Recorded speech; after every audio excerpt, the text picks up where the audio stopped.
স্বেচ্ছায় সজ্ঞানে ইসলাম ধর্ম গ্রহণ করেছেন বাংলাদেশের জনপ্রিয় ক্রীড়া বিশ্লেষক ও সাংবাদিক দেব চৌধুরী। শুক্রবার জুমার নামাজের পর রাজধানীর দারুস সালাম শাহী মসজিদে তিনি শাহাদা পাঠের মাধ্যমে আনুষ্ঠানিকভাবে ইসলাম ধর্ম গ্রহণ করেন। মুসল্লিদের উপস্থিতিতে নেওয়া এই সিদ্ধান্ত তার জীবনের এক নতুন অধ্যায়ের সূচনা হয়েছে।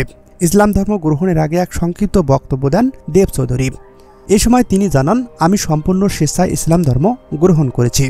যদিও আমি এখনও আরবি পড়তে পারি না, তবে আমার ঘরে কোরআনের বাংলা অনুদিত 3টি কপি রয়েছে। তার এই মন্তব্যে নতুন ধর্মের প্রতি আন্তরিকতা ও বিনয় প্রকাশ পেয়েছে।